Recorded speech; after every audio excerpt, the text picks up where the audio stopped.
हम class 10th का पहला चैप्टर सॉल्व करने जाते हैं, संख्या पद्धति, जिसमें पाठ का नाम है संख्या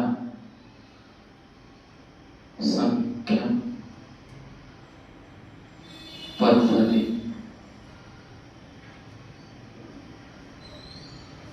इसका पहला क्वेश्चन देखते हैं। तो अभाज्य गुणनखंड से संबंधित है। अभाज्य संख्या वे संख्याएं होती हैं जो स्वयं के बारे में आती हैं, किसी और या एक के बारे में आती हैं, अदरवाइज किसी के बारे में नहीं आती है, अभाज्य संख्या कहलाती है। अभाज्य संख्याएं अगर सही से देखा जाए अभाज्य संख्या, तो अभाज्य संख्या के बारे में बात करें और अभाज्य संख्या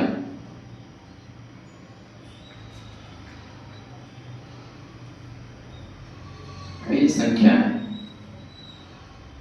संख्या जो स्वयं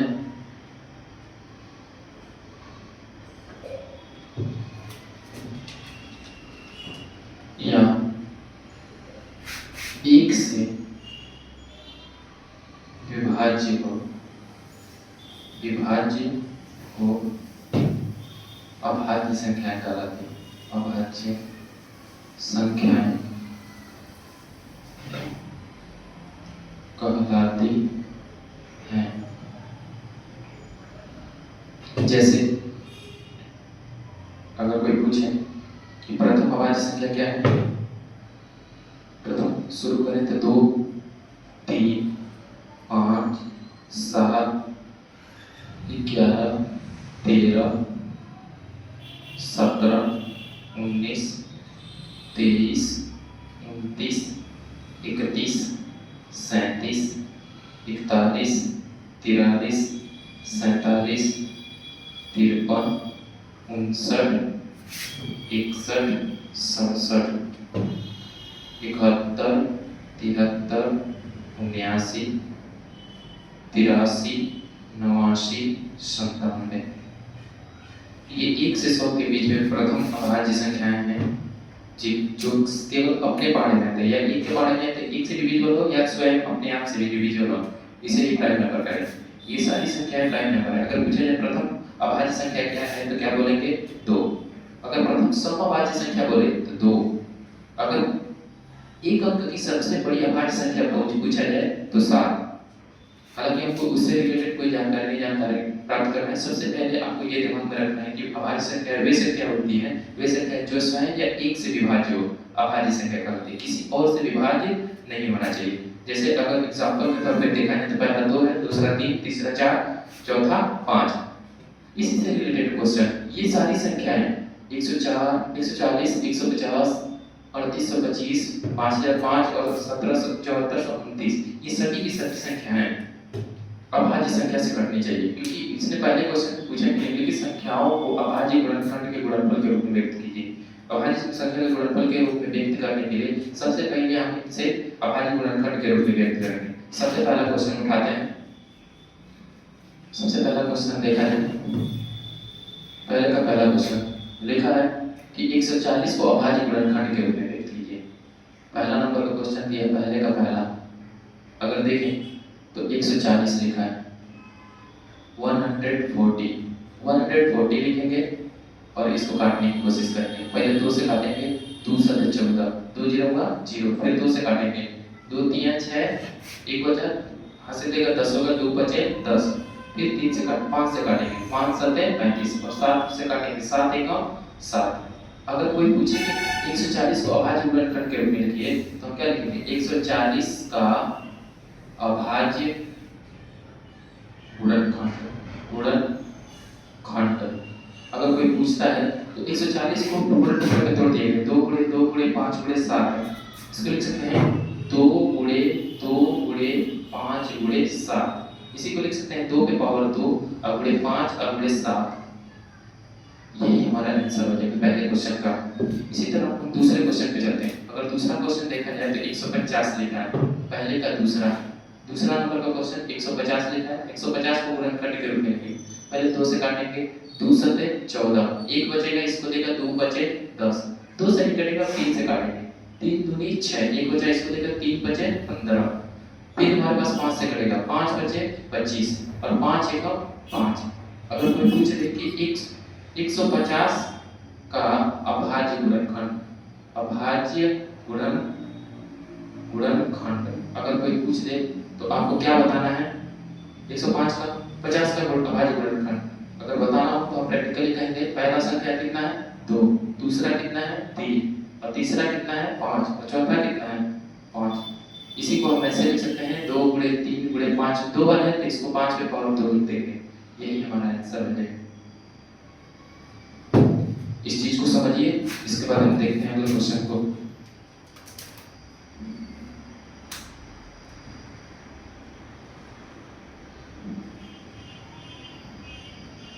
हेलो,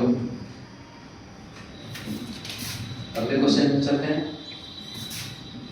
अगला क्वेश्चन है 3825।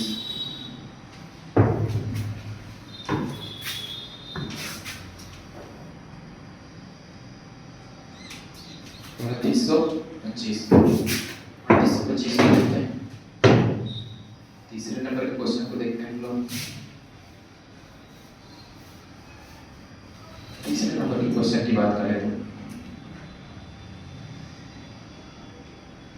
तो उसके लिए मैं लिंक अपलोड कर देता हूँ।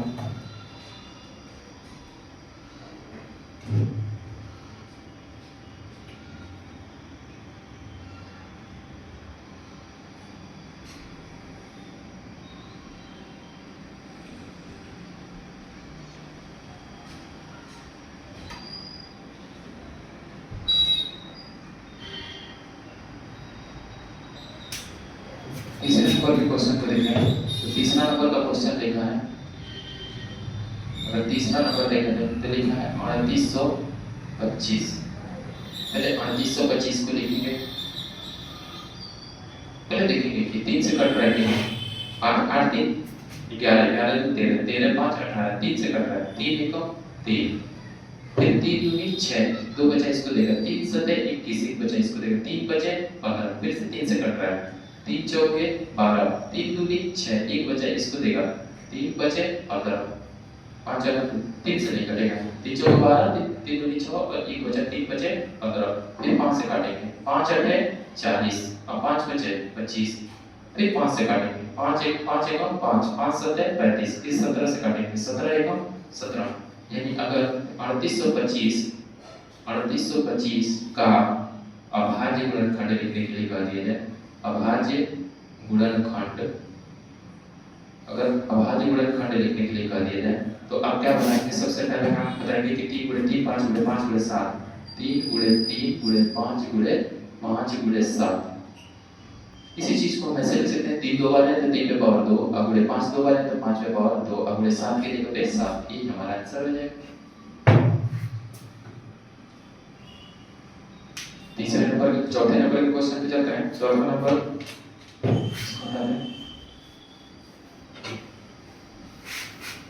चौथा नंबर लिखा है 5005 पर 5 से काटते हैं। पहले देखो 5 3 से कटेगा नहीं 2 से कटेगा नहीं 5 से कटेगा 5 1 5 5 0 0 5 0 0 5 1 5 5 से नहीं कट रहा और 5 से कट गया तो 7 से काटने की कोशिश करेंगे 7 1 7 से कट जाएगा 7 1 7 यहाँ पे बचा 3 इसको देगा तो 30 होगा 7 चौके 28 7 चौके 28 2 बचा इसको देगा 7 तरीके 21 7 से कट गया 7 से नहीं कटेगा। अब 11 से काटते हैं 11 1 11 11 3 33 फिर 13 से काटेंगे 13 1 13। अगर कोई पूछ दे कि 5005 का अभाज्य गुणनखंड कितना होगा तो हम कहेंगे 5 गुणे 7 7 गुणे 11 गुणे 13, यही हमारा आंसर हो जाएगा।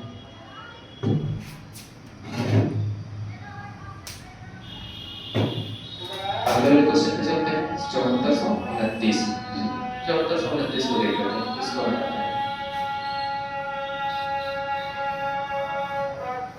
तीसरे नंबर का क्वेश्चन देखा जाए तो पांचवें नंबर का क्वेश्चन देखा जाए पहले का पांचवा देख लिया जाए 7400 कितना लिखा है 29।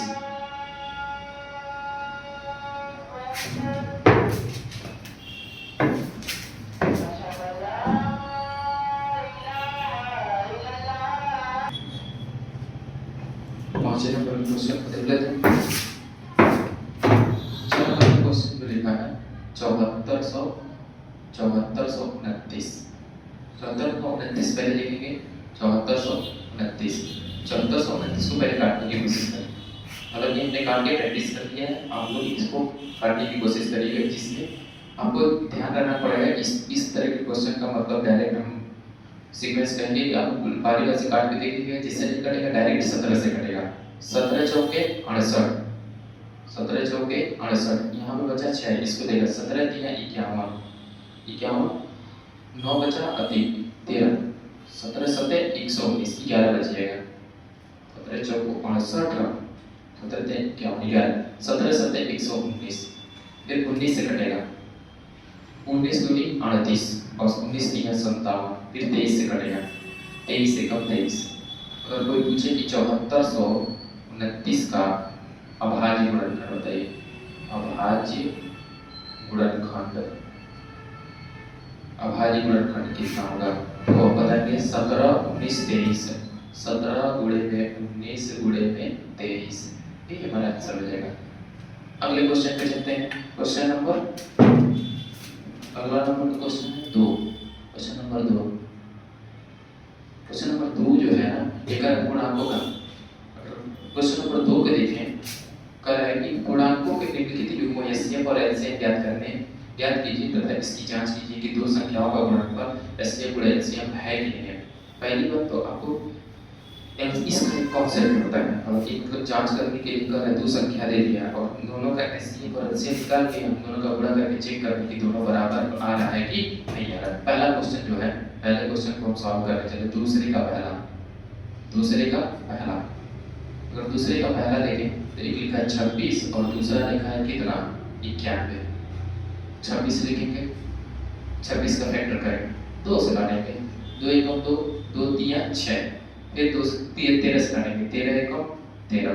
इस तरह 91 को काटेंगे, 2 से कटेगा नहीं, 3 से कटेगा नहीं, 5 से कटेगा नहीं, 7 से कटेगा, 7 एकम 7, 7 तरीके 21, फिर 13 से कटेगा। अगर पूछा जाए कि 26 को हम क्या लिख सकते हैं, तो 26 को लिख सकते हैं कितना 2 गुणे 13, 2 गुणे 13, और 91 को लिख सकते हैं कितना 7 गुणे 13, 7 गुणे 13। अगर हम कहें कि इसका एचसीएफ कितना होगा, एचसीएफ ऑफ 26 और 91 कितना होगा, तो आप क्या बताएंगे, दोनों में जो कॉमन होता है, कॉमन कौन सा है, एक तो 13 है और दूसरा का भी 13 है, 13 एचसीएफ हो गया। लेकिन एलसीएम पूछ दिया जाए, एलसीएम ऑफ 26 गुणे में कितना 91, तो जो कॉमन होता है उसको एक बार लिखेंगे, जो शेष बचेगा उसको तो लिखना ही लिखना है। 2 गुणे में कितना है 7, बचा हुआ 2 है और 7 है, 13 दूनी 26 या 7 दूनी 14, 14 दिया 42 के 2, हासिल बचा 4 और 7 14 एकम 14 4 28, 14 4 18, 14 4 18। अब इसकी सत्यता की जांच करेंगे। अब जांच करेंगे, यहाँ पे लिखेंगे जांच कर रहा है, ये आप बताइए कि पहला गुणे दूसरा, मतलब पहली संख्या और दूसरी संख्या, इन दोनों का गुणनफल एलसीएम गुणे एचसीएफ होता है। पहले एचसीएफ लिखा है तो हम एचसीएफ लिख देते हैं, एचसीएफ और गुणे में कितना होता है एलसीएम। पहली संख्या कितना है 26, दूसरी संख्या कितना है 91, एचसीएफ कितना निकालना है 13 और एलसीएम कितना निकालना है 182। गुणा करके चेक कर लेते हैं, 26 गुणे 91, 91 में गुणे करते हैं 26, 6 एकम 6 और 6 9 54, 2 एकम 2 और 2 9 18, 6 की जगह 6, ये हो जाएगा 6 और ये हो जाएगा 13 का 3, ये 2। तो इधर वाला इन दोनों का गुणा करने पर आया है 2366, तो इधर वाला भी गुणा करके रख लेते हैं, 13 दूनी 26 के 6 हासिल 2, 13 बटे 104 और 2 106, 106 का 6 हासिल 10 और 13 कम 13 10 23। इससे ये पता चल रहा है कि लेफ्ट हैंड साइड और राइट हैंड साइड क्या है, बराबर है, और हैंस प्रूव हो जाएगा। इस चीज को देखिए ध्यान से, ऐसे सॉल्व करें, इस चीज को ध्यान से देखेंगे तभी समझ में आएगा। एक बार 2 बार नहीं 3 बार कई बार देखना पड़ेगा। अगले नंबर के क्वेश्चन को सॉल्व करते हैं, इस नंबर को हटाते हैं, इसी के दूसरे नंबर पे चलते हैं। 510 और कितना है 510, दूसरा नंबर का क्वेश्चन जो लिखा है 510 दिया है और 92 दिया है, यानी पहली संख्या दे दी है 510 और दूसरी संख्या दे दिया है कितना 92। अगर पहली संख्या का गुणनखंड करें तो 510 का गुणनखंड करेंगे तो पहले 2 से कटेगा, 2 दूनी 4, 1 बचा इसको देगा 2 बचे 10, 1 बचा इसको देगा 2 बचे 10, अब 2 से नहीं कटेगा 3 से कटेगा, 3 8 24, 1 बचा इसको देगा 3 बचे 15, फिर 5 से कटेगा, 5 1 5 और 5 7 35, फिर 17 से कटेगा, 17 1 17। इसी तरह दूसरा नंबर है 13, ये 92, पहले 2 से काटेंगे, 2 चौक के 8, एक कहाँ से बचा 2 6 के 12, फिर 2 से काटेंगे, 2 चौक 2 दूनी 4 और 2 3 6, 23 अभाज्य संख्या है, 23 से कटेगा, 23 से कम 23।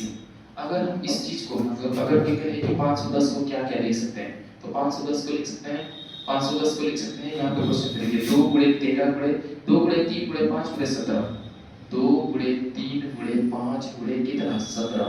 फिर अगर कोई कहते हैं कि 92 को आप क्या लिख सकते हैं, 92 को लिख सकते हैं 2 गुणे 2 गुणे 23, ये होगा 2 गुणे 2 गुणे 23। अगर हम पूछे कि HCF ऑफ 510 92 कितना होगा, तो 510 और 92 में कॉमन क्या चीज दिख रहा है 2 दिख रहा है तो 2 ही लिखेंगे। अब एलसीएम आपको ही पूछे थे तो ये होता है 510 और कितना है 92, इन दोनों का एलसीएम निकालेंगे तो जो कॉमन रहेगा उसको एक बार लिखेंगे, जो बचेगा सबको लेके गुणा करेंगे। 2 गुणे 3 गुणे 5 गुणे 17 गुणे 23, 2 गुणे 3 गुणे 5 गुणे 17 गुणे 23, ये होगा 2 गुणे 3 गुणे 5 गुणे 17 गुणे 23, जो कॉमन होता है उसको लिखेंगे। 2 दूनी 4, 4 3 12, 12 बचे 60, ये हो गया 60 गुणे में 60, 2 दूनी 4 3 12, 12 बचे 60, 17 छके 102, 17 छके 102, 102 आएगा 0 बचा, अब गुणे में कितना है 23, 23 0 में 0 23 दिन 46 के 46 ही हो जाएगा, और 23 से कम 23, 23460 है, एलसीएम आ जाएगा 23460। अब हम इसकी सत्यता की जांच करेंगे, सत्यता की जांच मतलब जांच करते हैं हम यहाँ पे जांच। अगर जांच के लिए कोई बोलते कि जांच कैसे करना है तो पहली संख्या और दूसरी संख्या का गुणनफल एलसीएम और एचसीएफ के गुणनफल के बराबर होना चाहिए, या एचसीएफ और एलसीएम के गुणनफल के बराबर होना चाहिए। पहली संख्या हमारे क्वेश्चन में कितना है 510, पहली संख्या 510, अब बोले दूसरी संख्या कितना है 92, बराबर एचसीएफ कितना निकालना है 2 और एलसीएम कितना निकालना है 23460, गुणा करते हैं 510 का गुणा करते हैं 92 में, 2 0 का 0, 2 1 2 के 2, 2 बचे 10, 9 0 का 0, 9 का 9, 9 बचे 45, तो ये हो जाएगा 0 2 9 और कितना हो जाएगा 6 और ये 4, तो ये इधर गुणा करने पर आया 46920, 46920, इधर गुणा करने पर 2 0 का 0, 2 6 12 के 2, 2 चौका 8 यहाँ से 2 3 6 और 2 2 4, 46920। लेफ्ट हैंड साइड और राइट हैंड साइड क्या हो गया बराबर, ये हम प्रूव करना है। इस चीज को देखिए और समझने की कोशिश करिए।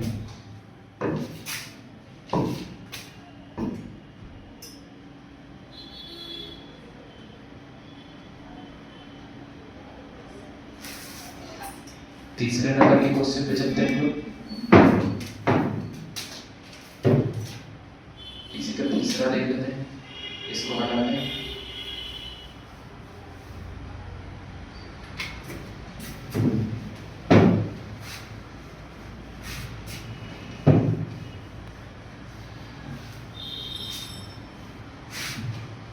हमेशा याद रखिए पहली संख्या और दूसरी संख्या का गुणनफल हमेशा उन संख्याओं के एलसीएम और एचसीएफ के गुणनफल के बराबर होता है, और ये हमको जांच करने के लिए क्वेश्चन में कहा है। तीसरा नंबर का क्वेश्चन देखा जाए, अगर हम तीसरे नंबर के क्वेश्चन को देखें ध्यान से तो तीसरा क्वेश्चन लिखा है 336 और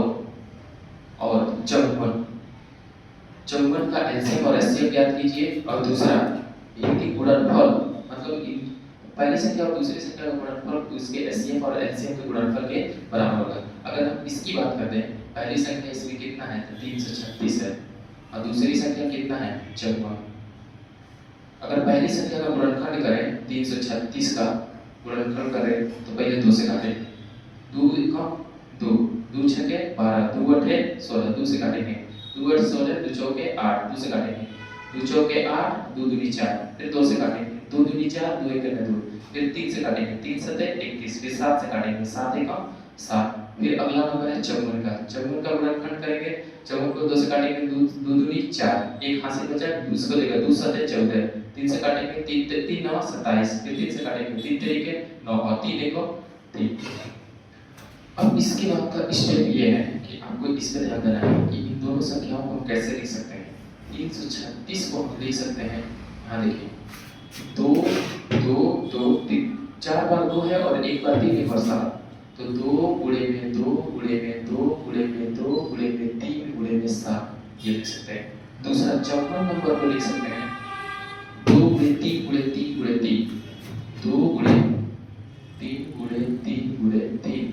अगर हमको एचसीएफ ऑफ 336, निकालना है तो जो कॉमन होगा, एक तो कॉमन ये दिख रहा है और दूसरा कॉमन ये दिख रहा है, दो ही कॉमन बन रहा है, बाकी कोई कॉमन नहीं बन रहा है, तो हम लिखेंगे 2 गुणे 3 और 2 गुणे 3 कितना होता है 6।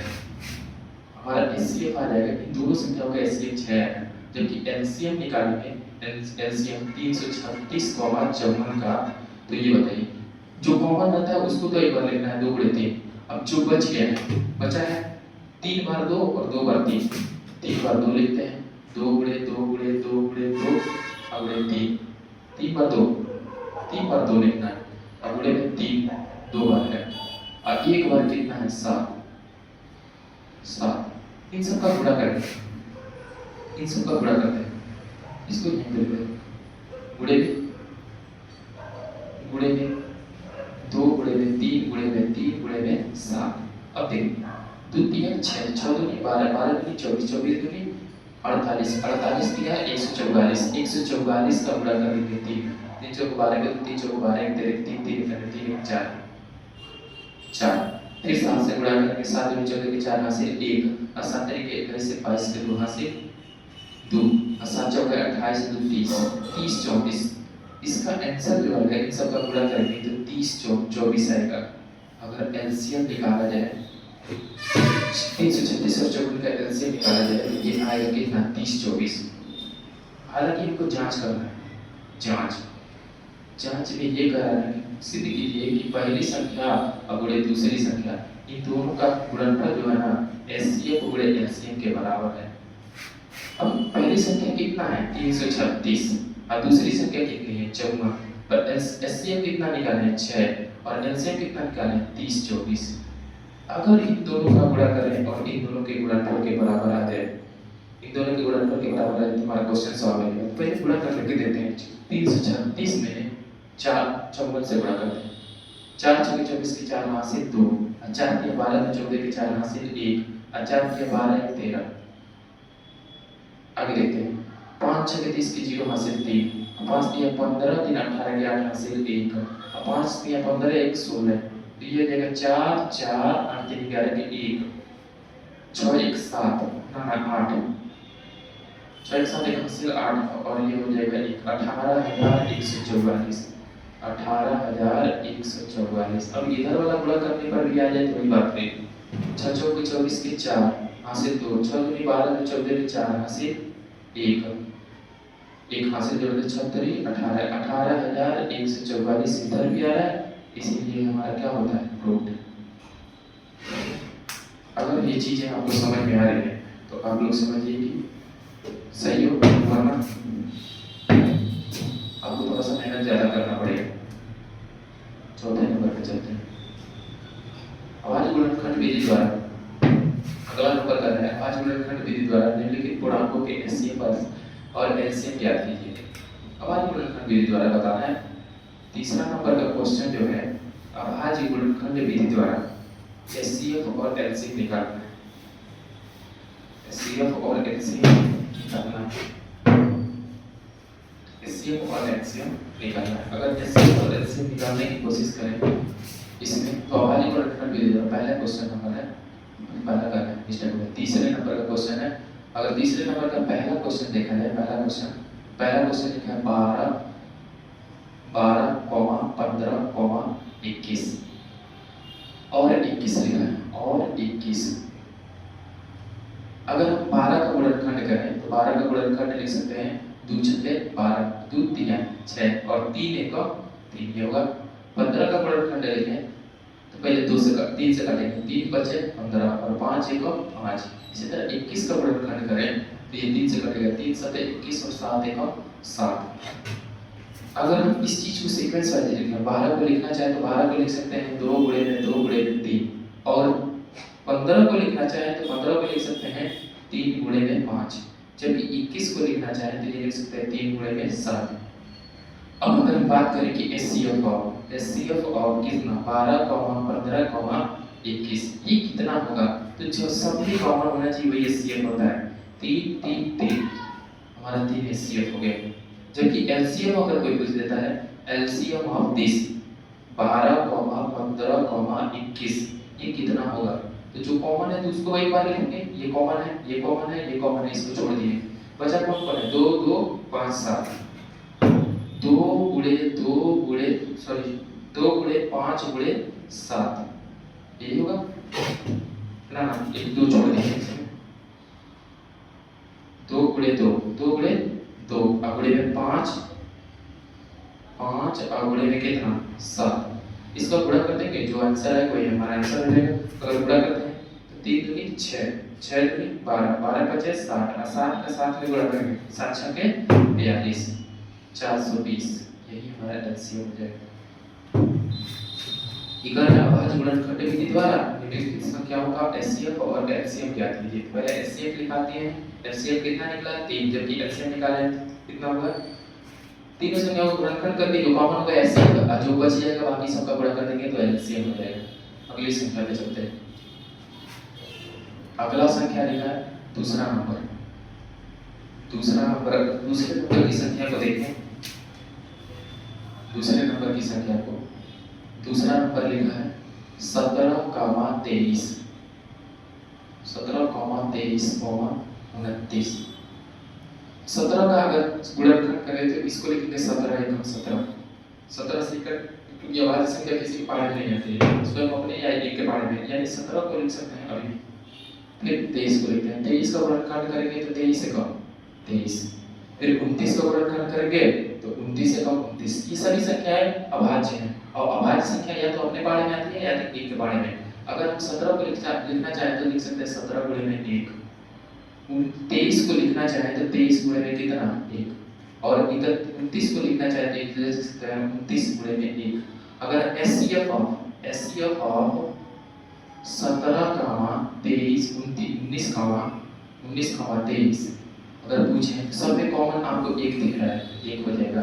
अगर एलसीएम पूछने एलसीएम ऑफ 17, 19, 23 ये कितना होगा, तो सब में कॉमन को छोड़ के कॉमन तो एक है, इसको एक बार लिख दिए, एक लिख दी, बचा कौन के सबसे 17, 23, 29, 17 गुणे 23 गुणे 29। अब ये गुणा करना ही अपने आप में चैलेंज है, तो चैलेंज क्या है, गुणा करते हैं 17 का 23 में 17 तिया 51 के 1, 17 तिया 51 के 1 हासिल 5, 17 में 34 और 5 34 और 5 39, 391 आ जाएगा। अब इसमें 29 से गुणा करना है, 9 एकम 9 9 81 1 9 27 और 27 30 और 5 35, ये 35 हो गया। 2 एकम 2 2 9 18 के 8 2 3 6 हासिल 7, ये 9 हो गया, ये 1 को 2 3 हो गया, 4 5 3 हो गया, 7 3 10 11 हो गया। 11 इसका एलसीएम निकालेंगे 11 33 9, ये हमारा आंसर है।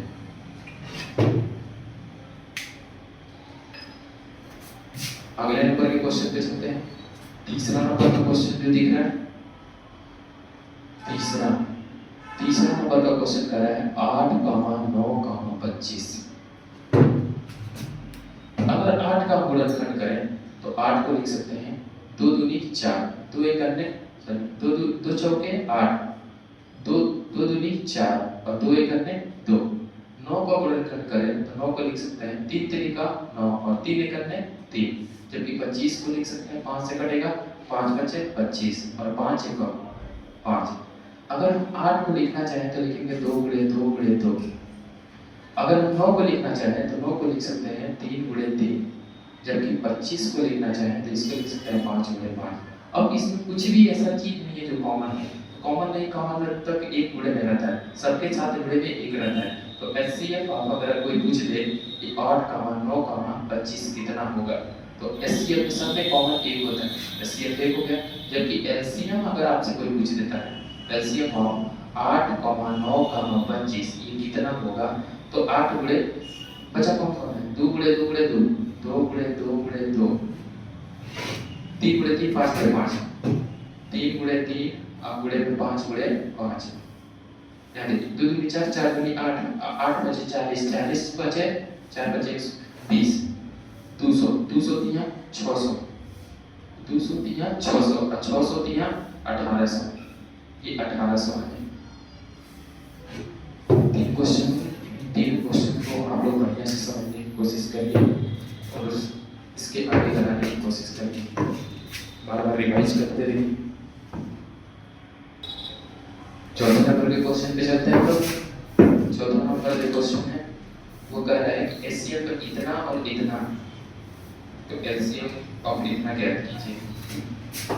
दो संख्या है, यदि एचसीएफ ऑफ 306 और 657 इन दोनों का एचसीएफ दिया है, एचसीएफ दिया है। सबसे पहला बात कंडीशन आप लोग को याद होना चाहिए। अगर कोई कहे कि एचसीएफ क्या होता है, एचसीएफ क्वेश्चन में लिखा रहेगा एचसीएफ गुणे एलसीएम, ये जो होता है एचसीएफ गुणे एलसीएम, एक बार बड़ा सा लिखते हैं एलसीएम गुणे में एचसीएफ, क्या करना है देखना, एचसीएफ गुणे एलसीएम, एलसीएम अगर आपसे कोई पूछे तो कहेंगे पहली संख्या गुणे दूसरी संख्या, हमेशा पहली संख्या गुणे दूसरी संख्या। इसको चौथे नंबर के क्वेश्चन में कुछ है नहीं, बस ये है कि आपको ये ध्यान रखना है कि एचसीएफ गुणे एलसीएम बराबर पहली संख्या गुणे क्या होता है, दूसरी संख्या। अगर हम पूछें कि इस संख्या में, इस क्वेश्चन में पहली संख्या कितना दिया है 306 और दूसरी संख्या कितना दिया है 605, बस यही आपको नोटिस करना है। और एचसीएफ कितना दिया है, एचसीएफ 9 दिया, ये नहीं दिया। अगर इसको ध्यान से देखें हल में, अगर हल में लिखना चाहें तो सबसे पहला लिखेंगे फर्स्ट नंबर 306, जबकि दूसरा संख्या दिया है, दूसरा संख्या दिया 657 और एचसीएफ दे दिया, एचसीएफ कितना दे दिया 9, एचसीएफ दे दिया है 9, जबकि एलसीएम हमसे पूछ रहा है कि एलसीएम कितना होगा। इन्हीं दोनों संख्याओं का एलसीएम पूछ रहा है कितना होगा। अगर हम पूछें कि एचसीएफ गुणे में एलसीएम कितना होता है, तो आप कहेंगे पहली संख्या गुणे में कौन सी संख्या, दूसरी संख्या। अगर एचसीएफ की बात करें क्वेश्चन में कितना दिया है 9 और एलसीएम हमको निकालना है। पहली संख्या कितना दिया है 306 और गुणे में दूसरी संख्या कितना दे दिया 657, ये गुणे में इधर जाएगा तो भाग में हो जाएगा, एलसीएम बराबर आ जाएगा 306 गुणे में 657 और बटे में कितना 9, यानी एलसीएम का मान आ जाएगा। अगर 9 से हम इसको काटे तो 9 3 27, 3 बचा 9 चौके 36, नीचे कितना बचेगा 657। अब 657 का 34 में गुणा कर दीजिए, 657 का गुणा करना है 34 में, 4 7 28 के 8 हासिल 2, 4 बचे 20 और 2 22 के 2 हासिल 2, 4 बचा के 24 और 2 26, 3 7 21 के 1 हासिल 2, 3 बचे 15 2 17 के 7 हासिल 1, 3 6 18 और 1 19, 3 6 18 और 1 19, तो ये 8 हो गया, ये 3 हो गया, 7 13 के 3 हो गया, 9 2 11 12 के 2 हो गया और 1 के 2, 22 338 आ रहा है, 22 338 ये आंसर है। इतना लिख के क्वेश्चन कंप्लीट हो जाए। चौथा नंबर का क्वेश्चन कंप्लीट हुआ, पांचवें नंबर पे चलते हैं। पांचवा नंबर देखते हैं। सेम क्वेश्चन है, कह रहा है कि एचसीएफ ऑफ 225 और 60, एचसीएफ ऑफ 225 और 60 इतना बता रहा है, तो एक्स का मान बताइए। पहले हम एचसीएफ निकाल लेते हैं, फिर इसी की जगह पे रख देते हैं, हमारा डाटा प्राप्त हो जाएगा एक्स का मान। सबसे पहला काम करते हैं, इसको हटाते हैं। अगले नंबर के क्वेश्चन को देखते हैं। क्वेश्चन में देखिए पहला संख्या क्या दिया। हल में अगर देखें चौथे का हल, पांचवें का हल देखें, पांचवें का हल, पांचवें का हल देखिए एचसीएफ दिया है, एचसीएफ दे दिया है, हाँ एचसीएफ दिया है। पहली संख्या दिया हमारे पास 225 और दूसरी संख्या दे दिया है 660। पहले 225 लिखते हैं, 225 का गुणनखंड करते हैं। पहले 3 से काटें, 3 सते 21, 3 बचे 15, 5 से काटें, 3 से काटें, 3 दूनी 6, 3 बचे 15, 5 से काटेंगे, 5 बचे 25 और 5 1 5। 60 का गुणनखंड करते हैं, 60 का गुणनखंड करेंगे तो काटेंगे पहले 2 से, 2 3 6, 2 0 का 0, फिर 2 से काटेंगे, 2 करने 2 और 2 बचे 10, फिर 3 से काटेंगे, 3 बचे 15, फिर 5 से काटेंगे, 5 1 5। अगर आपसे कोई पूछ दे कि एचसीएफ ऑफ, पहली इन संख्या को लिख क्या सकते हैं। अगर 225 को हमको लिखना हो तो हम लिखेंगे 3 गुणे 3 गुणे 5, और 60 को लिखना चाहें तो 60 को लिखेंगे कितना, 2 गुणे 2 गुणे सॉरी 2 गुणे 3 गुणे 2 गुणे 2 गुणे 3 गुणे कितना 5। अगर एचसीएफ ऑफ कितना 225 60 निकालने की कोशिश करें तो इन दोनों में जो कॉमन होगा, कॉमन एक हमको 5 दिख रहा है और दूसरा एक 3 दिख रहा है, बाकी कोई और कॉमन नहीं दिख रहा है।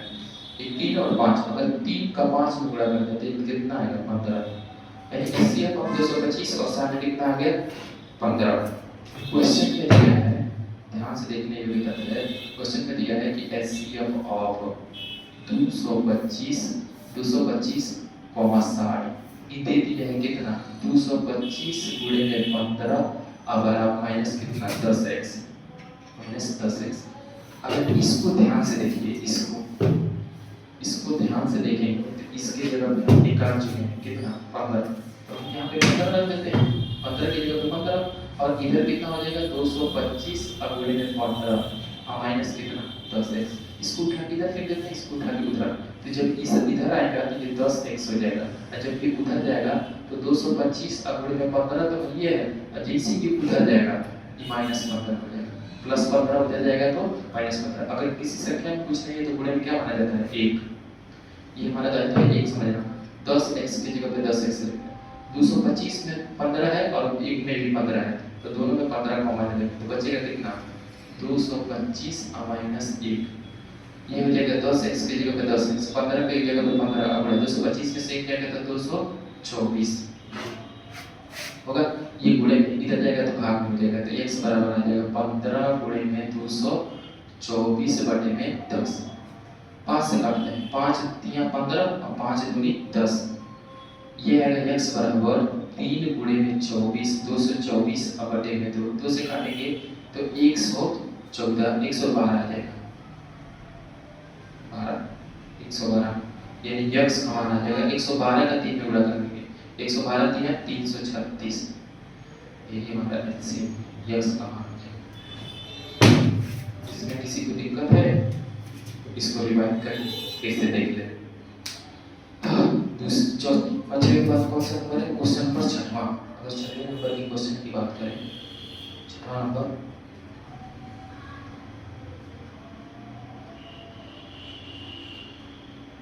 6वां नंबर का क्वेश्चन है, एलसीएम और एचसीएफ दे दिया है और एलसीएम पूछ रहा है, सेम क्वेश्चन का क्वेश्चन नंबर 14 की तरह से। इसको इसके बाद हम लोग चलते हैं 6वां नंबर।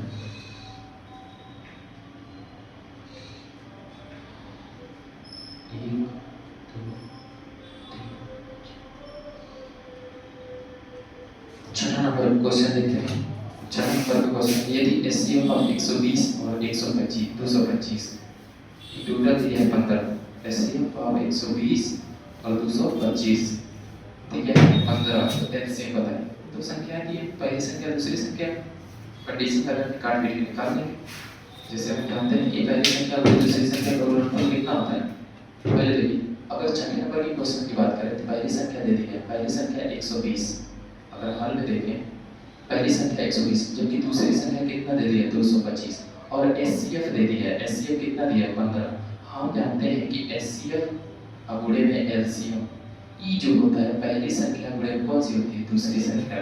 एचसीएफ की जगह पे देखिए, एचसीएफ की जगह पे क्वेश्चन में 15 दिया है, अब गुणे एलसीएम की जगह पे एलसीएम लिख रहे हैं, बराबर पहली संख्या कितना है 120, अब गुणे दूसरी संख्या 225, ये गुणे मिल जाएगा तो भाग मिल जाएगा।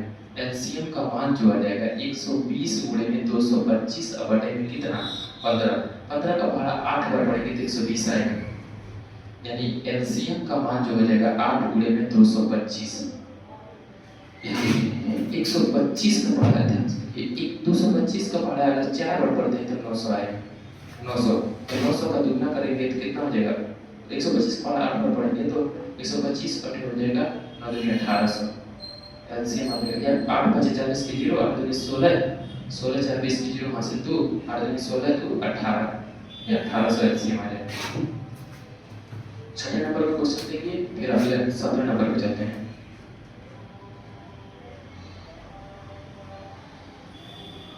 7वां नंबर का क्वेश्चन पूछा है, बस इसमें कैलकुलेशन लगाना है।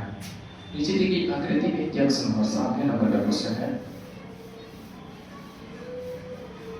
7वां नंबर का क्वेश्चन है, 7वां कर है कि नीचे देखिए आकृति में y x तथा y मान लेते हैं, ये वाला y है, ये वाला y है और ये वाला x है, ये वाला 4 है, ये 3 है और ये 7 है, ये 4 है, ये 3 है और ये 7 है। ये जो भी होगा इसका फैक्टर 3 गुणे 7 होगा, मतलब x का मान अगर कोई पूछ ले ना x बराबर 3 गुणे 7 होगा, तो ये हो जाएगा x की जगह 7 तरीके 21, तो पहला आंसर 7 तरीके 21 आंसर आ जाएगा। और दूसरा नंबर ये जो भी होगा इन दोनों का गुणनफल होगा, y का मान पूछा है तो 4 गुणे x, y की जगह पे y लिख रहे हैं, y की जगह पे y और 4 का x, 4 की जगह पे 4 और x का मान निकालना है 21, तो y का मान आ जाएगा 21 चौको 84, ये हमारा दूसरा आंसर हो गया। 7वें नंबर का क्वेश्चन हो गया। 8वें नंबर के क्वेश्चन में चलते हैं। 8वां नंबर क्वेश्चन नंबर तो चले गए 4थे नंबर के क्वेश्चन की तरफ से। 18 और 117 के एचसीएफ इतना दिया है, दो संख्याओं का एचसीएफ दे दिया है,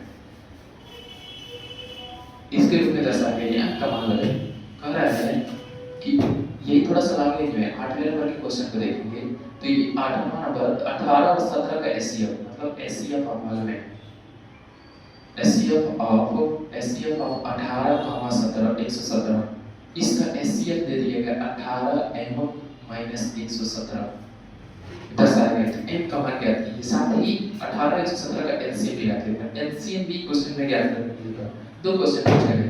पहले हम 18 117 का एलसीएम 18 का गुणनखंड करते हैं, अगर पहली संख्या देख लें, अगर फर्स्ट संख्या हल में देख लें, हल में फर्स्ट संख्या तो 18 है और दूसरी संख्या कितना है 117, 18 का गुणनखंड करेंगे तो पहले 2 से काटेंगे, 2 9 18, 3 से काटेंगे, 3 तरीके 9 हम 3 में करने 3, अगर हम 117 का गुणनखंड करेंगे ना तो पहले 3 से काटेंगे, 3 तरीके 9, 2 बचा 3 9 27, फिर 3 से काटेंगे, 3 में करने 3 तरीके 9, अब 13 को 13। अगर 18 का फैक्टराइजेशन करें, 18 का गुणनखंड पूछे तो 2 गुणे 3 होगा, जबकि 117 का गुणनखंड पूछे तो 3 गुणे 1 केवल 13 होगा, 13। अगर पूछ लिया जाए कि एचसीएफ ऑफ ये दोनों में कॉमन क्या दिख रहा है, एक तो ये कॉमन दिख रहा है और एक ये कॉमन दिख रहा है, तो बात 3 कॉमन है, तो 3 गुणे 3 तरीके कितना होगा 9, एचसीएफ ऑफ कितना आ गया 9। लेकिन अगर हम एलसीएम पूछ लें इसी क्वेश्चन में, एलसीएम जो कॉमन होता है 3 गुणे 3 तो कॉमन लिख ही चुके हैं, बचा है 13 और 2, 13 और 2, 13 के लिए 3 गुणे 2 के लिए 2 और 13 के लिए 13, 3 तरीके 9 9 दूनी 18, 18 का 13 गुणा करेंगे, 13 है 104 के 4 हासिल 10, 13 का 13 10 23, ये आ जाएगा 234। अगर एलसीएम पूछा जाए तो ये आएगा एचसीएफ निकल गया, लेकिन इस कंडीशन में इसने बोला है कि एचसीएफ ऑफ इतना और इतना का मान दिया है 117। अगर हम देख लें एचसीएफ ऑफ 18, 117 बराबर कितना है तो 18 m माइनस 117। अगर हम इसकी बात करें तो इसकी जगह पे 9 निकालें, इसकी बात करें तो HCF कितना निकालेंगे 9, ठीक है। अब अगर इसकी बात 18 m की जगह पे 18 m लिखा माइनस 117 की जगह 117, इसको उठा के इधर लाते हैं तो 9 प्लस हो जाएगा कितना 117 बराबर 18 m। इसमें स्क्वायर रूट में 9 16 तो ये 126 आ जाएगा, 126 बराबर 18 m। यानी m का मान अगर हम पूछते हैं तो 126 बटे में 18, 18 8 144, 18 7 126, 18 को बड़ा 7 और पढ़ेंगे, 7 और कर देंगे तो m का मान आ जाएगा कितना 7। ये क्वेश्चन सॉल्व हुआ, इसको ध्यान से देखिए। अगले क्वेश्चन पे चलते हैं।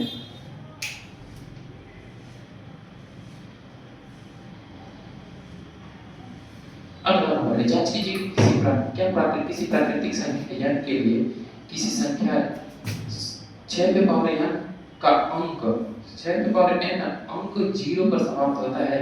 6 पे पावर n अंक जो भी अंक होगा वो 0 पे समाप्त होता है। इसको हटाते हैं। अगले प्राकृतिक संख्या, पहले प्राकृतिक संख्या के बारे में देखते हैं।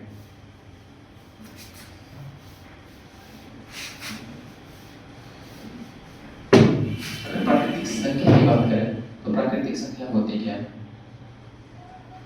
प्राकृतिक संख्या है जो n है। प्राकृतिक संख्या n के लिए n जो प्राकृतिक संख्या होगा 1 2 3 4 अनंत तक चलेगा, अनंत तक। अब कह रहे हैं कि 6 पे पावर n, जब n बराबर 1 लेंगे, n बराबर 1 तो 6 पे पावर n लिखा है तो ये 6 पे पावर n कितना हो जाएगा? 6 पे पावर 1 बराबर 6 हो जाएगा।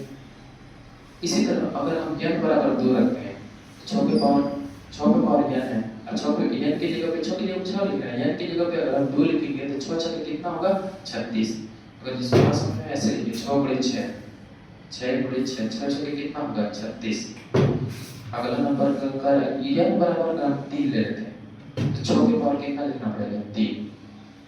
मतलब 6 के पावर n कंडीशन है, क्वेश्चन में 6 के पावर n बोल रहा है n 6 के पावर 6 के जगह पे 6 लिख रहा है और n के जगह पे कौन सी संख्या ली है 3, तो ये हो जाएगा 6 गुणे 6 गुणे 6 बराबर कितना होगा 6 6 36 तो 216। ऐसे ही अगर हम 10 भी ले लेते हैं, कुछ भी ले ले, कोई भी संख्या ले लें, कोई भी संख्या ले लें तो ये 6 पे इसका अंक 6 पे समाप्त नहीं होगा, ये 6 पे समाप्त होगा। किस पे समाप्त होगा 6, तो कहेंगे 6 पे। अर्थात किसी भी प्राकृतिक संख्या के लिए, किसी भी प्राकृतिक संख्या n के लिए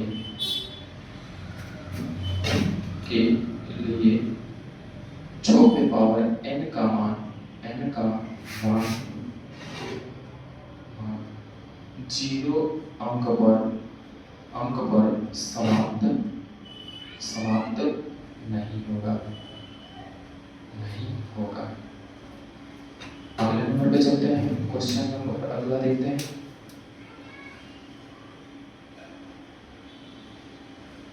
आज संख्या के बारे में बात करते हैं। अगला नंबर क्वेश्चन देख लेते हैं।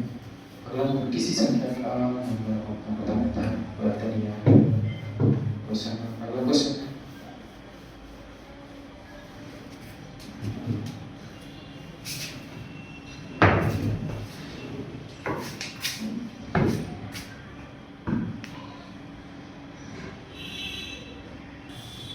दसवें नंबर के क्वेश्चन पे चलते हैं। 10वां नंबर का क्वेश्चन क्या है कि व्याख्या कीजिए कि 7 गुणे 11, व्याख्या कीजिए कि 10वां नंबर का क्वेश्चन जो लिखा है 7 गुणे 11 गुणे 13 प्लस 13 और इतने का भाज्य संख्या क्यों है ये बता। या तो एक का फैक्टर होना चाहिए या तो एक से अधिक फैक्टर होना चाहिए, तभी हम कह सकते हैं कि भाज्य है कि नहीं। अगर हाल में देखें तो इसमें 2 क्वेश्चन, पहला क्वेश्चन लिखा है कि 7 गुणे 11 गुणे 13 प्लस 13, ये क्वेश्चन है। इसको सिद्ध करना कि भाज्य है कि नहीं है। सबसे पहले आप क्या करेंगे कि इसमें अगर कुछ नहीं है तो गुणे में 1 होगा, और इस ये प्लस वाले टर्म्स के लिए ये पूरा गुणे में है तो 1 पद है, और गुणे में ये 1 पद है, इन दोनों में हमको 13 कॉमन दिख रहा है। अगर हम 13 कॉमन ले लेते हैं, अगर सही से देखिए 13 कॉमन ले लेते हैं तो बचेगा 7 गुणे में 11 और प्लस इसमें से 13 निकालेंगे तो 1 बचेगा। 13 की जगह पे 13 गुणे का चिन्ह लगा के 11 से 77 और ये कितना हो जाएगा 78। अब इसके गुणे में 1 होगा। देखिए चूंकि दिए गए समीकरण में ना 1 से अधिक गुणनफल 2 से अधिक गुणनफल है, गुणनखंड है। दिए गए संख्या में दिए गए संख्या में 2 से अधिक गुणनखंड है,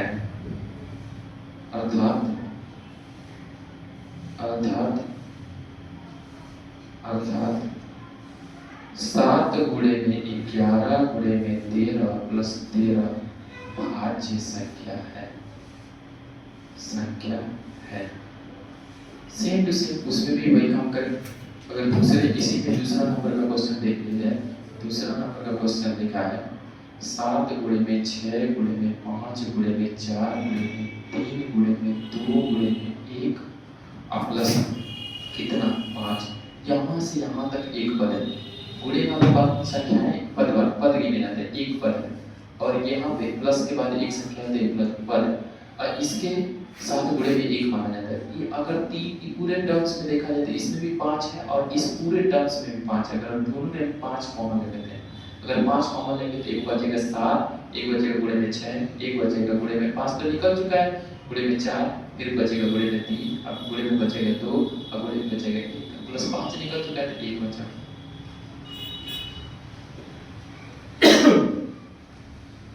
अगले वाले क्वेश्चन इसमें चलते हैं। 5 की जगह पे 5 लिखा 7 छके इधर से गुणा करते हैं, 1 2 2 3 6 6 24 24 24 छके 144, 24 5 120, 24 छके 144, 144 7 से गुणा करेंगे। 7 चौके 28 के 8 हाथ से 2, 7 चौके 28 में 30 के 0 हाथ से 3 और 7 एकदम 7 3 10 1008 आएगा। अब प्लस कितना 1। अगर सही से देखा जाए तो 5 की जगह पे 5 लिख रहे हैं, गुणे में 1001 में 1008 में 1000 जोड़ देंगे तो 1000 कितना आ जाएगा 1009। अब 1009 अब गुणे में कितना होगा, कोई संख्या अगर किसी संख्या में नहीं है तो गुणे में कितना माना जाता है 1। अब देखिए 1 से अधिक 2 से अधिक गुणनखंड है, चूंकि दिए गए संख्या में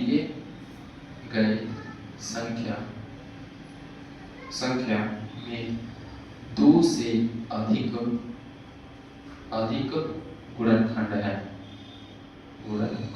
है, 2 से अधिक गुणनखंड है।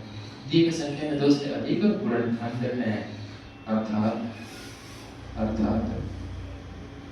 7 गुणे 6 गुणे 5 गुणे 4 गुणे 3 गुणे 2 गुणे 1 और प्लस 5 भाज्य संख्या है,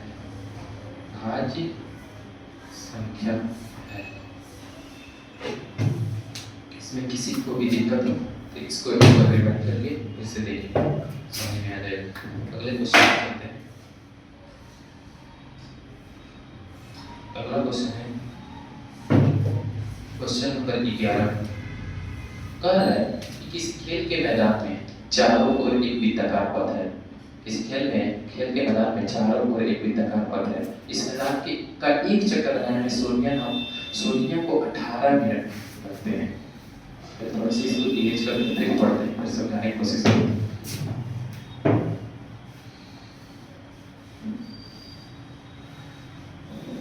किसी खेल के मैदान के चारों ओर एक वृत्ताकार पथ है। मान लीजिए खेल का मैदान है, ये पूरा खेल का मैदान है, इसकी चारों तरफ इसके अंदर खेला जाता है,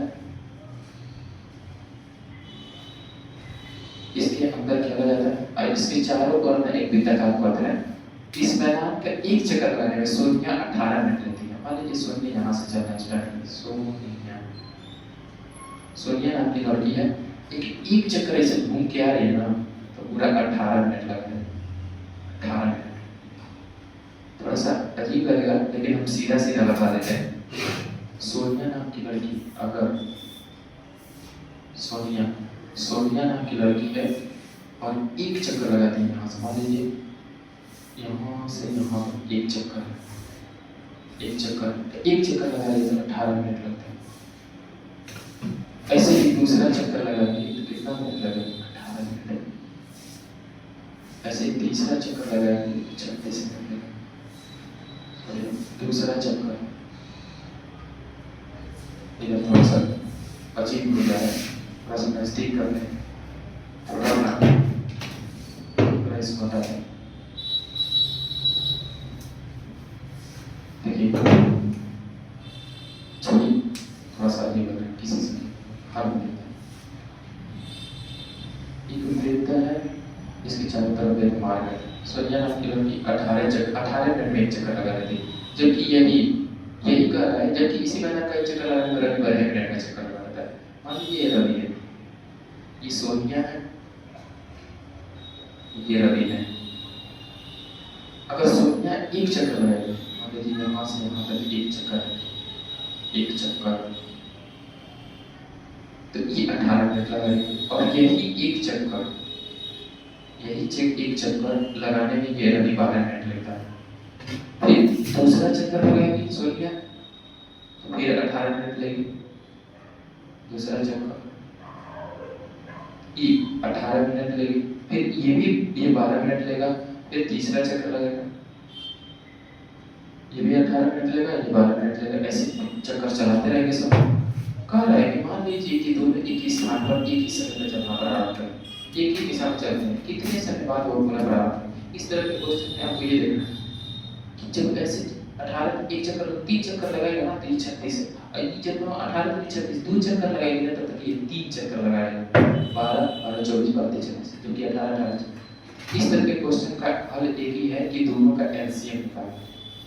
क्या निकाल रहे हैं? एलसीएम। अब एलसीएम निकालने का तरीका यह है कि 18 12 लिखेंगे और 12 को गुणा करेंगे। 2 6 12, 2 3 6 और 3 1 3। जबकि 18 का गुणनखंड करेंगे 2 9 18, 2 3 1 3 3 9 और 3 1 3। अगर हम बात करें कि 12 को क्या लिख सकते हैं, तो 2 गुणे में 2 गुणे में 3, जबकि 18 को लिख सकते हैं 2 गुणे में 3 गुणे में 3। एलसीएम निकालने का तरीका है, आप जानते हैं कि जो कॉमन रहता है उसको एक बार लिखते हैं।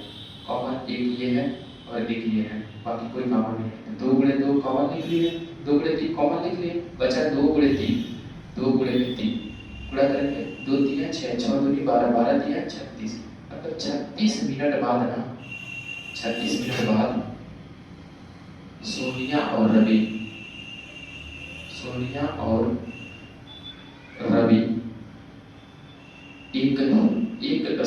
एक ही स्थान पर मिलेंगे,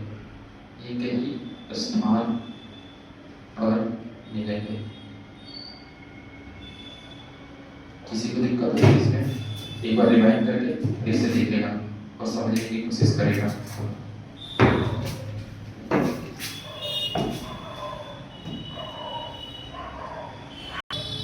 ये क्वेश्चन नंबर 11 था। क्वेश्चन नंबर 11 के इस ख्याल के मैदान में के चारों चक्कर लगाने पर सबसे पहले आप लोग ये ध्यान रखिएगा कि क्वेश्चन सॉल्व करते हो जब भी एक साल की बात है, तो आपके दिमाग में ये चलना चाहिए कि एक साथ जब भी आएगा तो इसके लिए एलसीएम निकालेंगे। एक साथ कभी भी क्वेश्चन नंबर 12 देखें। 12 क्वेश्चन नंबर 12 की बात करें, अगर 12 की बात करते हैं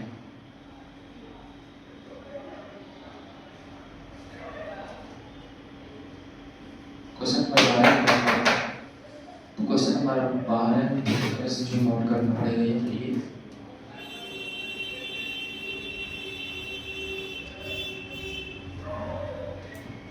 क्वेश्चन नंबर 12 में यहाँ पे जो डाटा है ये 3 लिखा है, तो ये y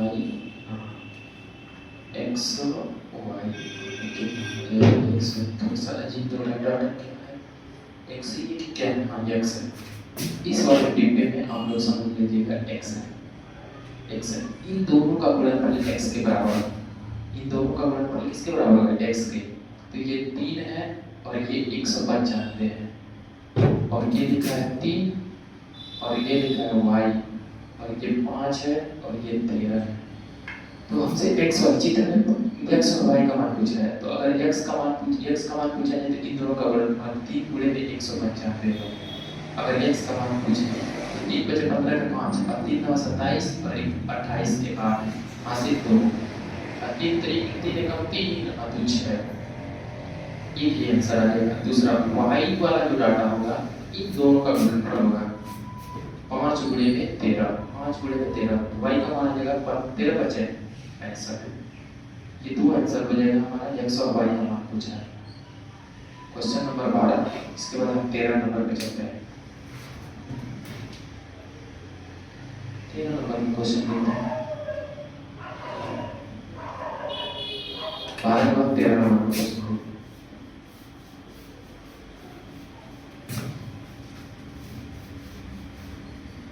13 नंबर क्वेश्चन में तो same to same question number चौथा है मतलब 10वां या 11वां करेंगे था।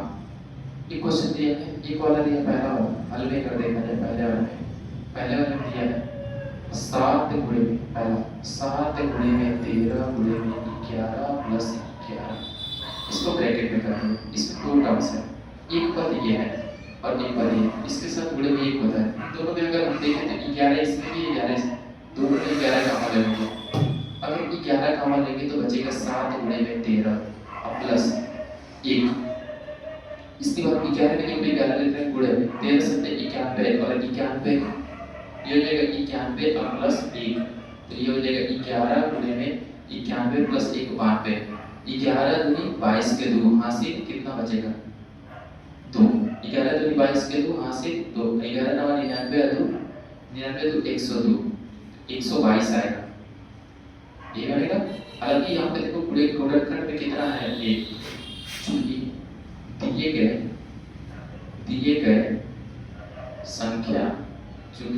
संख्या के 2 से अधिक गुणनखंड है, 2 से अधिक गुणनखंड है अर्थात 7 गुणे में 13 गुणे में 11 प्लस 11 भाज्य संख्या है। ये क्वेश्चन पूछा है क्वेश्चन नंबर कर दिखाई इसे देखिए कि भाज्य है और क्यों है, कारण यही है कि 2 से अधिक गुणनखंड है। 2 से अधिक गुणनखंड दूसरा नंबर का क्वेश्चन देख लीजिए। इसी का दूसरा अगर देखा जाए तो दूसरा लिखा है 7 गुणे में 6 गुणे में 5 गुणे में 4 गुणे में 3 गुणे में 2 गुणे में 1 प्लस 3, इसको ब्रैकेट में कर दिया। कर एक्सिट कीजिए भाग है। अगर सही से देखा जाए तो इसके साथ गुणे में कुछ नहीं तो गुणे में माना जाता है। अगर हम एक पद ये देखें और एक पद ये देखें, इसमें भी 3 इसमें भी 3 तो दोनों में 3 कॉमन लेते हैं तो बचेगा कितना 7 गुणे में 6 गुणे में 5 गुणे में 4 गुणे में 3 गुणे में 3 निकाल चुके हैं तो बचा कितना 2 गुणे में 1 प्लस यहाँ से 3 निकल चुका है तो 1 बचा। यहाँ देखिए 3 के जगह पे 3 लिखेंगे ब्रैकेट में 7, इधर से 1 2 2 4 4 नहीं 2 चौके 8 8 बचे 40 40 छके 240 4 छके 24 240 गुणे में 7 चौके 28 के 8 यहाँ से 2 7 दूनी 14 2 16, ये हो जाएगा 1680 प्लस कितना 1 गुणा जोड़ेंगे तो कितना आ जाएगा 3 गुणे में 1681 81 गुणे में 1 माना जाता है। गुणे में कोई भी संख्या होता है, लिखेंगे चूंकि दिए गए संख्या के 2 से अधिक गुणनखंड है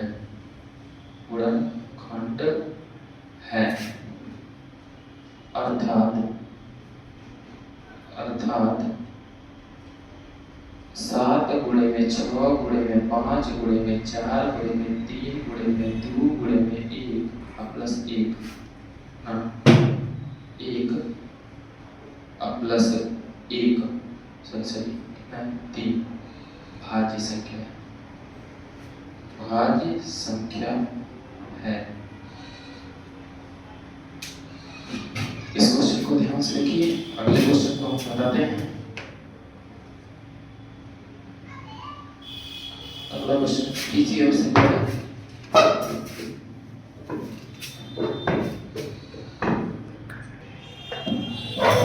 अगला क्वेश्चन है 14। इस प्रश्नावली का लास्ट और क्वेश्चन है, कुछ फिगर के हिसाब से दिया है, उसी फिगर के हिसाब से हम क्वेश्चन को सॉल्व कर लेते हैं। क्वेश्चन नंबर जो लास्ट वाला दिया है उसके बारे में